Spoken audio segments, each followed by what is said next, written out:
कब होगा भाई तेरा कमबैक? 60 डेज बचे हैं तुम्हारे बोर्ड एग्जामिनेशन 2026 के लिए।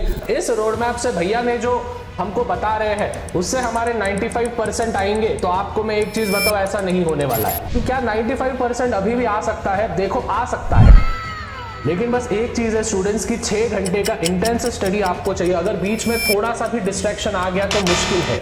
मंडे के दिन हेलो मंडे और वेडनेसडे के दिन आपको केमिस्ट्री करना है और ट्यूसडे और थर्सडे के दिन आपको मैथ करना है। अभी आप बोलोगे भैया ये बोलने में तो बहुत सिंपल, लेकिन कौन से चैप्टर्स करें, क्या क्या करें, वो कैसे करोगे, समझा रहा हूं। और भाई कर लियो सक्सेसफुली, नवंबर का महीना भी बर्बाद। स्टूडेंट्स अभी भी अगर आपको लग रहा है कि नहीं यार अभी मैं नए साल के रिजोल्यूशन मतलब जनवरी का जब महीना आएगा तब मेरा ग्रेटेस्ट कमबैक होगा, तो एक चीज ध्यान से समझ ले, बस हमारे पास तब 30 ही दिन बचेंगे। अभी से भी अगर मैं पकड़ू तो हमारे पास 60 दिन है, बस 60 डेज बचे हैं तुम्हारे बोर्ड एग्जामिनेशन 2026 के लिए, जो कि आने वाले 2 महीने में होने वाली है। स्टूडेंट्स मजाक नहीं कर रहा हूं, एक ऐसा रोड देखो। पहली चीज तो अगर आपको लग रहा होगा कि इस रोड मैप से, ध्यान से सुनना, इस रोड मैप से भैया ने जो हमको बता रहे हैं उससे हमारे 95% आएंगे। तो आपको मैं एक चीज बताऊं, ऐसा नहीं होने वाला है। आपको एग्जीक्यूट करना होगा। मैं बस आपको रास्ता बता रहा हूं, मैं बस आपको रोड मैप बता रहा हूं। अगर आप उस पर नहीं चलोगे मेरी जान तो कुछ नहीं होने वाला है। कोई भी शुगर कोटेड बातें मैं नहीं करता हूं आप सभी के सामने, क्योंकि 10वीं में आप अभी रहे नहीं हो। 11 12th में मतलब कि 12th के बोर्ड एग्जामिनेशन अभी हमारे मुंह के सामने आ गई है, लेकिन तभी भी हम हमारे फ्लो में बैठे हैं। कब होगा भाई तेरा कमबैक? कब होगा? कब तक तू बस दूसरों के ताने सुनते बैठेगा? घर वालों के हो, बाहर वाले के हो, दोस्तों के हो, कब करेगा प्रूफ? भाई ये 60 दिन है ना, ये 50 दिन है ना, खुद के लिए दे दे, अंडरग्राउंड हो जा। एक ऐसा ग्रेटेस्ट कमबैक कर ले अपना कि भाई सब लोग बोले कि लाला कैसे कर लिया है तूने ये सब चीजें। हर एक बच्चा नीचे कमेंट करेगा, हजारों कमेंट्स आ जाने चाहिए, क्योंकि अगर हजारों कमेंट्स आ गया, इंपॉर्टेंट हेलो तेरे से बात कर रहा हूं, अगर 1000 से ज्यादा कमेंट्स आ रहे हैं इंपॉर्टेंट, तो बोर्ड्स के most likely question, most important questions की जो सीरीज होगी वो आपके भैया इस चैनल पे लेके आएंगे। क्वेश्चंस ही दूंगा मैं, एक छोटे छोटे वीडियोस बना दूंगा 10-10 मिनट के, जिसमें मैं इंपॉर्टेंट क्वेश्चंस आपको दूंगा। लेकिन मैं तभी दूंगा जब इस वीडियो पे 1000 से ज्यादा कमेंट्स आ जाने चाहिए, भैया इंपॉर्टेंट क्वेश्चंस हमको चाहिए।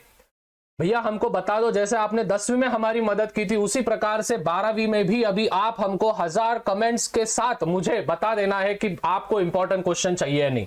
अभी स्टूडेंट्स सीधा स्ट्रेटजी पे आते हैं। पहली चीज, हेलो इधर देख, रियलिटी क्या है कि क्या 95% अभी भी आ सकता है? देखो आ सकता है, लेकिन बस एक चीज है स्टूडेंट्स की 6 घंटे का इंटेंस स्टडी आपको चाहिए। अगर बीच में थोड़ा सा भी डिस्ट्रैक्शन आ गया तो मुश्किल है, 90 क्या 80 भी लाना मुश्किल है तेरे लिए।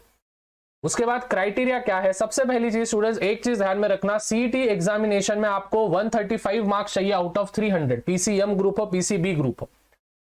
जेई में स्टूडेंट्स आपको 75% चाहिए और नीट एग्जामिनेशन में आपको 65% चाहिए to get eligible for this competitive exams.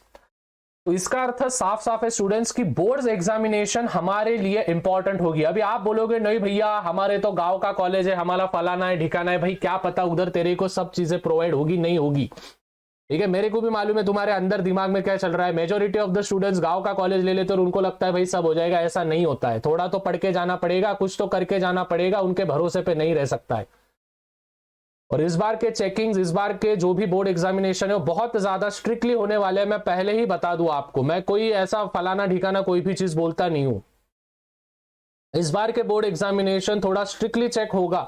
इस बार के बोर्ड एग्जामिनेशन पे कड़क निगरानी होगी, क्योंकि पहले ही हाईकोर्ट वगैरह में न्यूज आ चुकी है कि सीसीटीवी कैमरेज वगैरह वगैरह सभी चीजें इंकलकेट चाहिए उस पर्टिकुलर सेंटर में, नहीं तो उन सेंटर्स पे कार्रवाई हो सकती है। इंटरनल के मार्क्स मिलते हैं क्या? तो इंटरनल्स का टेंशन लो मत, हर एक कॉलेज चाहता है कि उनका बच्चा पास हो, क्योंकि तभी तो कॉलेज का क्या बोलते हैं स्तर अच्छा माना जाता है, 100% वो रिजल्ट बता सकते हैं। तो इंटरनल मार्क्स तो आपको मिलेंगे, मतलब मिलेंगे। केमिस्ट्री में 30 मार्क, फिजिक्स में 30 मार्क, मैथ में 20 मार्क, बायो में 20 मार्क, जो भी प्रैक्टिकल्स के मार्क्स होते हैं वो वाले। अभी ध्यान से सुनना है, करोगे कैसे, कौन से दिन पे क्या क्या करोगे। हेलो इधर देख ले।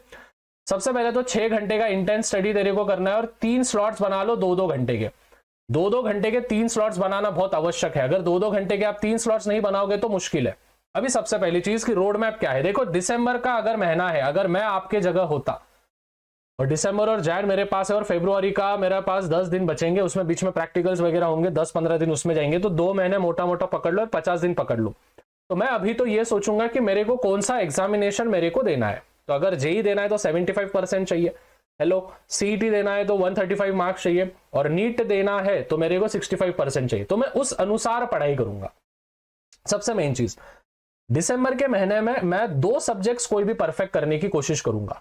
2 सब्जेक्ट्स की बात मैं इसलिए कह रहा हूं क्योंकि 2 सब्जेक्ट्स में अगर आप थोड़े अच्छे मार्क्स स्कोर कर लोगे तो ओवरऑल परसेंटेज आपका सही होगा। तो 2 सब्जेक्ट्स में पकड़ के चल रहा हूं, 6 सब्जेक्ट्स होते हैं, ठीक है। अगर आपने आईटी या सीएस लिया होगा तो 5 सब्जेक्ट्स पकड़ के चलो। तो इस महीने में आपको 4 सब्जेक्ट्स करने हैं, लेकिन मेन 2 सब्जेक्ट्स करने हैं, विच इज सपोज मैंने पकड़ा है केमिस्ट्री और मैथ, मैंने पकड़ा है, आपको भी केमिस्ट्री और मैथ करने हैं। मंडे के दिन, हेलो, मंडे और वेडनेसडे के दिन आपको केमिस्ट्री करना है, और ट्यूसडे और थर्सडे के दिन आपको मैथ करना है। अभी आप बोलोगे भैया ये बोलने में तो बहुत सिंपल, लेकिन कौन से चैप्टर्स करे, क्या क्या करे, वो कैसे करोगे, समझा रहा हूं। तुला इतकं तर समजलं ना की सोमवारी आणि बुधवारी तुला केमिस्ट्री करायचं आहे, आणि मंगळवार आणि गुरुवारी तुला काय करायचं है, मैथ करायचं है। उसके बाद जो भी हमारा लैंग्वेज है, जैसे इंग्लिश हो गया, और जो भी हमारे ऑप्शनल सब्जेक्ट है सीएस और आईटी, उनके लिए भी आपको समय देना है। थर्सडे और फ्राइडे को आप क्या करोगे, सबसे पहले थर्सडे का तो बता दिया, फ्राइडे को आप क्या करोगे, जो भी चैप्टर्स आपने यहाँ पे निपटाए, सपोज एक हफ्ते में तुम्हारे 2 चैप्टर्स हो रहे हैं या फिर 3 चैप्टर्स हो रहे हैं, उन 3 चैप्टर्स पे आप खुद की ही टेस्ट लोगे। कैसे लेना है टेस्ट वो भी बताऊंगा। सैटरडे के दिन लैंग्वेज करना है और संडे के दिन ऑप्शनल सब्जेक्ट करना है। ये नोट डाउन करके रखो, ठीक है। ऐसा प्लान तुमको अक्खे महाराष्ट्र में नहीं मिलेगा। अभी करोगे कैसे, सबसे पहले अगर मैं केमिस्ट्री सब्जेक्ट कर रहा हूं मंडे और वेडनेसडे को, ठीक है, हेलो, अगर मैं केमिस्ट्री सब्जेक्ट कर रहा हूं मंडे और वेडनेसडे को, तो मैं सबसे पहले देखूंगा कि वेटेज वाले चैप्टर्स कौन से है। तो वेटेज वाला वीडियो मैंने बनाया है, आपको बस सर्च करना है HSC 12th केमिस्ट्री वेटेज 2026, बस इतना सर्च कर लो। बाय अजय भैया कर लो, बाय अजय शाह कर लो, बाय PW महाराष्ट्र कर लो, ये वाले कर लेना सर्च।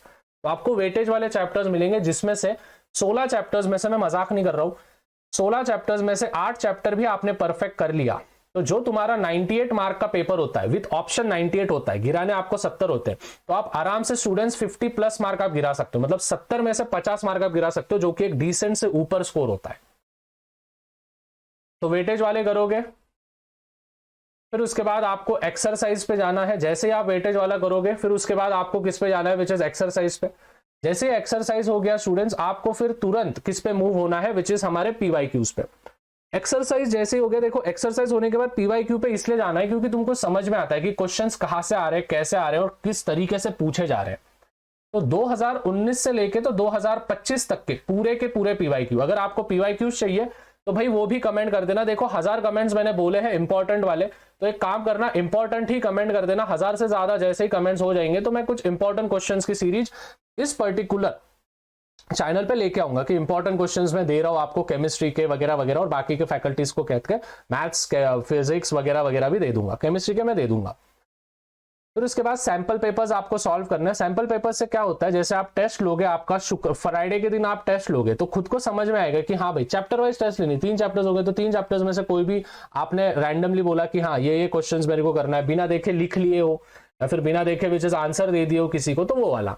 और फिर उसके बाद राइटिंग प्रैक्टिस करोगे। देखो स्टूडेंट्स, राइटिंग प्रैक्टिस बहुत इंपॉर्टेंट है, क्योंकि लैंग्वेज में अगर आप राइटिंग प्रैक्टिस नहीं करोगे तो 3 घंटे में पेपर होने ही नहीं वाला है तेरा, क्योंकि लिखने की आदत तुम्हारी अभी सबसे कम हो गई है, बरोबर क्या नहीं, क्योंकि आप अभी एमसीक्यूज पे ज्यादा फोकस कर रहे हो, लिखने की आदत कम हो गई है, और majority of the times revision करोगे। तो देखो अगर मैं पूरे वीडियो को कंक्लूड करूं, तो पहले तो मेरे को डिसाइड करना पड़ेगा कि भाई मेरा क्राइटेरिया कौन सा है, मैं कौन सा एग्जामिनेशन देने के लिए तैयार हूं, सीईटी, नीट या फिर जेई। फिर उसके बाद कोई भी 2 सब्जेक्ट्स मेरे को इस महीने परफेक्ट करना है, तो मैं केमिस्ट्री और मैथ परफेक्ट करूंगा। मंडे और वेडनेसडे को केमिस्ट्री करूंगा 6 घंटा, और ट्यूसडे और थर्सडे को मैथ्स करूंगा 6 घंटा, फिर लैंग्वेज करूंगा 2 घंटे, और फिर 4 घंटे वापस कोई दूसरा सब्जेक्ट, और ऑप्शनल सब्जेक्ट भी मैं उसी प्रकार से करूंगा। फ्राइडे को टेस्ट देनी है, जितने भी चैप्टर्स हो गए आपके थर्सडे तक, 3-3 चैप्टर्स तो हो जाने चाहिए। 5 हर हफ्ते में कम से कम टारगेट रखो, 3 से 4 चैप्टर्स आपके निपट रहे हैं, इधर के भी और उधर के भी।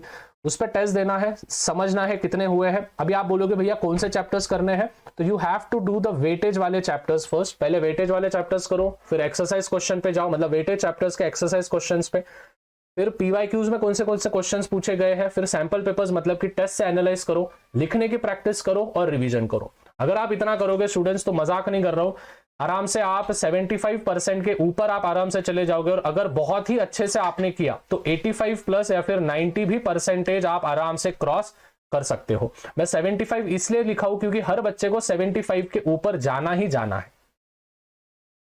अगर आप 75 के ऊपर नहीं गए तो जाहिर सी बात है कॉम्पिटिटिव एग्जामिनेशन में आपको वैल्यू नहीं रहेगी। आ रहा है समझ में? So I hope students each and everything is clear. मिलते हैं स्टूडेंट्स अगले वीडियो में। टिल देन मचाते रहो, फोड़ते रहो। Bye everyone. और कमेंट्स में लिख देना है और ज्यादा से ज्यादा वीडियो को शेयर करना है। तब तक के लिए पीस आउट।